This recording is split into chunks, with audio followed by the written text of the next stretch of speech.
आइए जानते हैं कि सरकार की तरफ से महिलाओं को कितने रुपए महीना मिलने वाला है। साथ ही साथ यह भी जानेंगे कि कौन कौन सा पद का भर्ती आया है।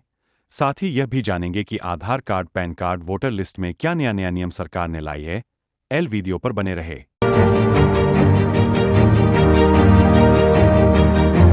साल 2022 में द्रौपदी मुर्मू भारत की पहली आदिवासी महिला राष्ट्रपति बनी थीं। उस साल ही जगदीप धनखड़ भी उपराष्ट्रपति बने थे, जिनकी पहचान किसान पुत्र दिखाई जा रही थी।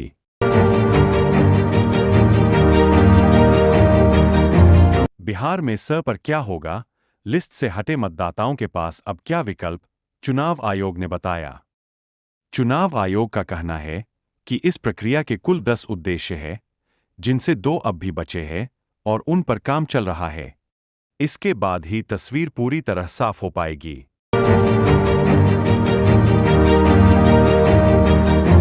125 यूनिट मुफ्त बिजली योजना के बाद कुछ लोग अलग अलग कनेक्शन लेने की कोशिश कर रहे हैं। ऊर्जा विभाग ने ऐसे आवेदनों पर रोक लगा दी है। पारिवारिक बंटवारे का दस्तावेज देने पर ही नया कनेक्शन मिलेगा। अगस्त में घरों की जांच होगी और एक परिवार को एक ही कनेक्शन मिले। बिहार में ड्राफ्ट वोटर लिस्ट पर रोक नहीं, आयोग को आधार और वोटर कार्ड लेने का आदेश। कल बहस की तारीख तय होगी। सुप्रीम कोर्ट में बिहार की मतदाता सूची को लेकर चल रहे चुनाव आयोग के विशेष गहन पुनरीक्षण पर सुनवाई होने वाली है। कोर्ट ने voter list special intensive revision पर रोक नहीं लगाई थी, क्योंकि केस करने वालों ने ऐसी मांग नहीं की थी। 1 अगस्त को वोटर लिस्ट का पहला मसौदा, ड्राफ्ट वोटर लिस्ट, जारी होगा।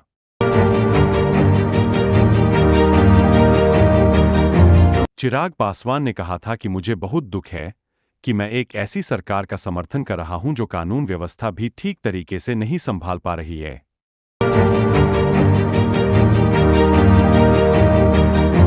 अपराध की चिंता तो एनडीए छोड़े, नीतीश सरकार की आलोचना पर चिराग को प्रशांत किशोर ने घेरा। चिराग पासवान को अगर लगता है कि बिहार की कानून व्यवस्था ठीक नहीं है, तो उन्हें एनडीए सरकार से अलग हो जाना चाहिए।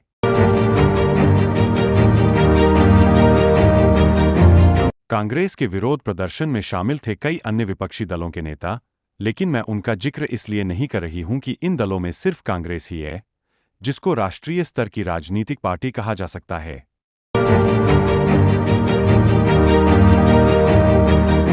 कांग्रेस के विरोध प्रदर्शन में शामिल थे कई अन्य विपक्षी दलों के नेता, लेकिन मैं उनका जिक्र इसलिए नहीं कर रही हूं कि इन दलों में सिर्फ कांग्रेस ही है जिसको राष्ट्रीय स्तर की राजनीतिक पार्टी कहा जा सकता है।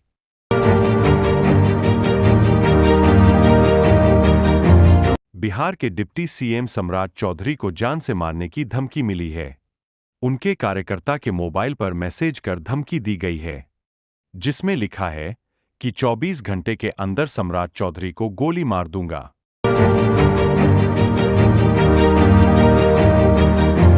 पटना से इस वक्त की बड़ी खबर आ रही है।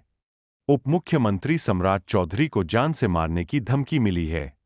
मोबाइल पर आए मैसेज में लिखा है कि हेलो सर, 24 घंटे के अंदर सम्राट चौधरी को गोली मार दूंगा, सच बोल रहा हूं।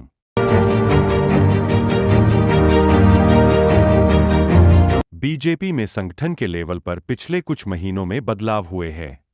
दावा था कि पार्टी जल्द ही अपने नए राष्ट्रीय अध्यक्ष का चुनाव करेगी, लेकिन अब पार्टी को अध्यक्ष से पहले अगले उपराष्ट्रपति उम्मीदवार को लेकर माथापच्ची करनी पड़ रही है।